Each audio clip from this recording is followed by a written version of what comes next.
Welcome to the Hoops and Hoops podcast. Today I'm joined by a very special guest, Eric Heijden from the class of 2021. Eric, how's it going, man? I'm doing good, thanks. How about yourself? Good, man. Thanks for asking. So, Eric, the first question that I have for you man, is for everyone out there that doesn't know too much about you, just tell us a little bit about yourself. Yeah, definitely. I played for Millbrook class of 2021. I'm 6'9", and I just went to Millbrook. It's my first year there, so going to my senior year, looking to do big things for that, and then so just waiting for the season to come back, really. For sure, man, for sure. So, man, next question that I have for you is you've recently started to pick up some high major offers, such as Texas, Maryland, Marquette, Providence, and Ole Miss. Just give us, I know you got a bunch more offers than that, but just give us a little rundown on the schools that I just mentioned on how you would fit into their system, you think, and the relationships you have built with the coaches.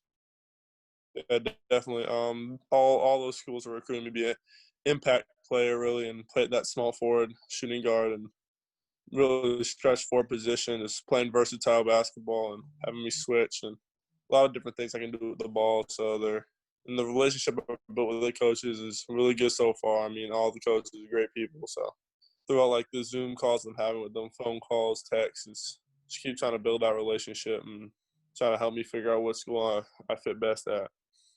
Absolutely, man. So, like you said in your introduction, you attend Millbrook High School. Tell us what it's like being a part of that program and how you think you grew as a player this past season. Yeah, the culture there is amazing. Fit right in from the beginning, especially with Coach Davis and the rest of the coaching staff. They're really great people, really good at creating like that family feel. And the impact I feel like I had in the beginning with the team was just really, really good. Everyone gelled together from the beginning. It was really fluid and nothing was really forced. So yeah, especially looking at next season, we're getting already a new player, so it'd be good to see us like incorporate him in like our offense and stuff. So good to see that. Yeah. Absolutely, man. So, the next question that I have for you, man, is like you just said, you attended the Millbrook High School, and I just did a podcast maybe a week ago with one of your teammates, Nolan Dorsey, and he went down with injury. And when watching some film on you, you I know he's a pass for first kind of point guard. He had it kind of seemed like you had to take on that role a little bit with your passing skills more. I see you're a great passer. You can pass with both hands very easily, very easy for you to throw lobs to your teammates as well. Mm-hmm. Just tell us, with him going down with injury, and the new role you had to take on the team, just tell us how you gelled with that. Yeah, definitely. So in the beginning, me and his game plan going into the season was that he's going to do most of the passing. I'm going to do most of the scoring. But since he suffered that like back and groin injury, I had to pick that up a lot. So having to play that role, it was kind of hard for me to really get into my role in the earlier parts of the season. But down the stretch, I just was accepting my role as just being that like pass first and then score after, because then we obviously had a great season to come out with it, especially down the road. But injuries held us a little short. So, but definitely for next season, having another point guard come in, I'll be able to step into that scoring role more. Absolutely, man, for sure.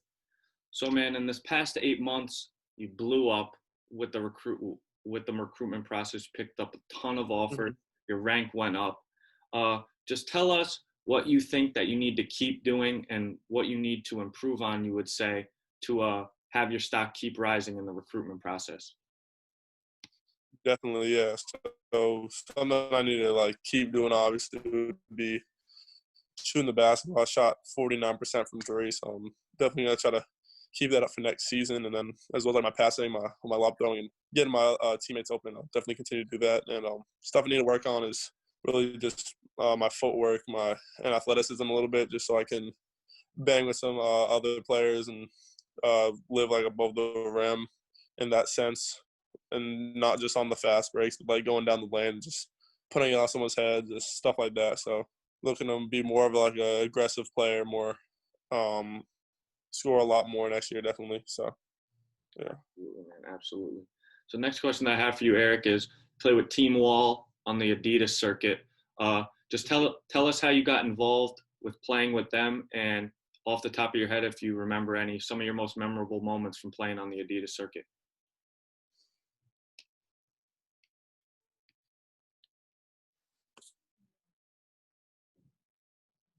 Sorry, you broke up a little bit. Can you repeat that?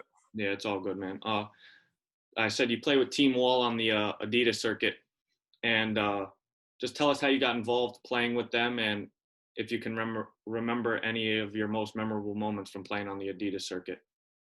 For sure, yeah. So they saw me play in like some tournament from my high school back when I played at Ravenscroft. And, they asked me to come play with them, and at the time I was playing with like WCBA, so I was like, yeah, because it was my second year down there.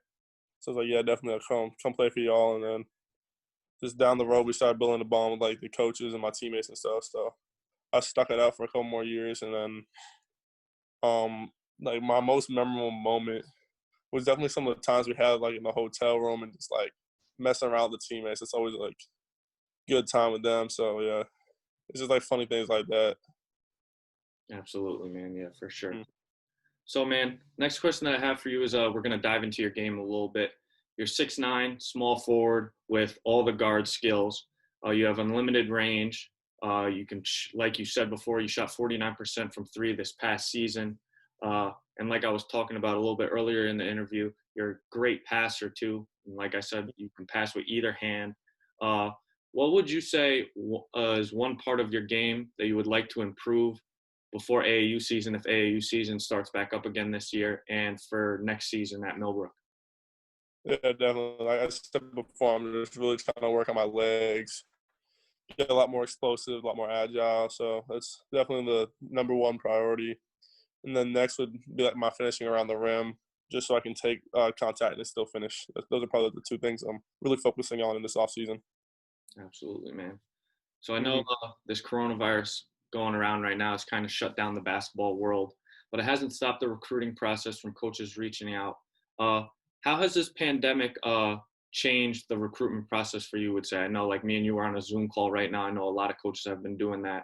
So just tell me how it's changed for you.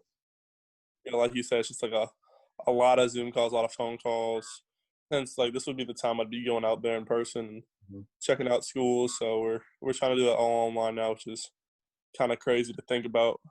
But yeah. So down the road, I'll definitely be getting out to like those top 10 schools or top 5 whenever we get to that point, just to see it in person. Yeah. Absolutely, man. All right, Eric, the last question that I got for you today, man, is once you graduate Millbrook and you decide where you're going to be playing college basketball at, what would you say a college team is going to get in you as a player and a person? Yeah, definitely. They're the number one thing I feel like they're gonna get as a competitor. I hate losing more than anyone. I love winning more than everyone. So that's definitely like that number one thing. And then as a person, I like to be honest, I'm probably one of the goofiest kids anyone will ever meet. So that's just how it's gonna be, and I'm not gonna change for that. So that's probably the two things that they'll really notice from the beginning. That's awesome, man. Well, Eric, that's all the questions that I got for you today, man. Can't thank you enough for joining me on the show today. I wish you nothing but the best of luck. Hope this coronavirus stuff clears up soon so you can get back in the gym. And looking forward to staying in touch, man. Yes, sir. Have a good one. Yeah, you too, bro. Thanks. Yep.